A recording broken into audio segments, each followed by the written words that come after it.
கண்டிப்பா வந்து பார்த்தீங்க அப்டின்னா வந்து, பாக்யலட்சுமி சீரியல் போற போக்க பார்த்தா நமக்கு கோபமும், இன்னொரு பக்கம் வந்து பார்த்தீங்க அப்டின்னா வந்து, எந்த அளவுக்கு கிரியேட்டிவிட்டி அதாவது ஒரு புதுசா ஒரு விஷயத்த புதுமையா படைப்போம், இல்ல புதுமையா வந்து கொண்டு போவோம், எழுதுவோம் அப்டிங்கிற மாரி இல்லாம, ஏற்கனவே நடந்த விஷயத்த திருப்பி கொண்டு வர மாரி தான் இருக்கு.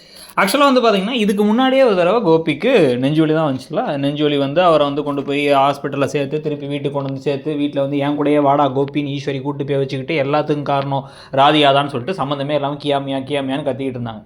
ஈஸ்வரி மாரி ஒரு மோசமான ஒரு மாமியார, இல்ல ஒரு மோசமான வந்து ஒரு டாக்ஸிக்கான ஆள்ன்னு சொல்லுவாங்கல்ல, அந்த மாரி ஆள் நம்ம பார்க்க முடியாது. அந்த மாரி தான். மணிக்கு ஒரு தடவ அப்படியே வந்து கிறுக்குத்தனமான விஷயங்கள் நெறைய பண்ணக்கூடிய ஒரு ஆள். இப்ப என்ன பண்றாங்க அப்படின்னா, திருப்பி அதே விஷயத்த எழுதுறாங்க. திருப்பி அதே விஷயத்த கொண்டு வராங்க.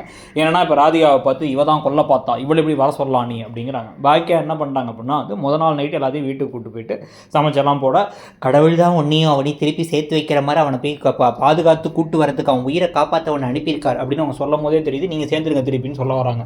ஆனால் இன்னொரு பக்கம் வந்து பார்த்தீங்க அப்படின்னு ஏன்னா வந்து இன்னொரு புதுசாக வந்திருக்க மருமக வந்து இவங்கள மாதிரி டோர் மேட்டாக இருக்க மாட்டாங்கல்ல, அதனால என்ன சொன்னாலும் வாங்கிக்க மாட்டாங்கல்ல அதனால.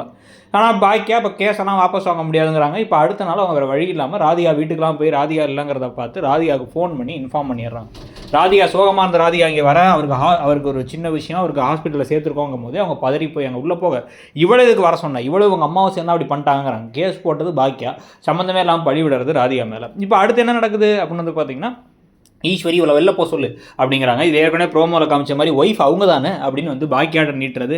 இந்த மாதிரி தேவையில்லாத வேலைகள்லாம் நடந்து ஏதோ வந்து பாக்கியாட்ட கூட திருப்பி கோபியை சேர்த்து வைக்கிறது ஏதோ நல்ல முடிவு மாதிரி கதையை கொண்டு போகிறதும், அப்புறம் பாக்கியா வந்து ஸ்ட்ராங்காக இருந்து வேணான்னு சொல்கிற மாதிரியும் கொண்டு போகிறதுலாம் பார்த்த மாதிரி தான் இருக்குது. எரிச்சலாகவும் இருக்குது.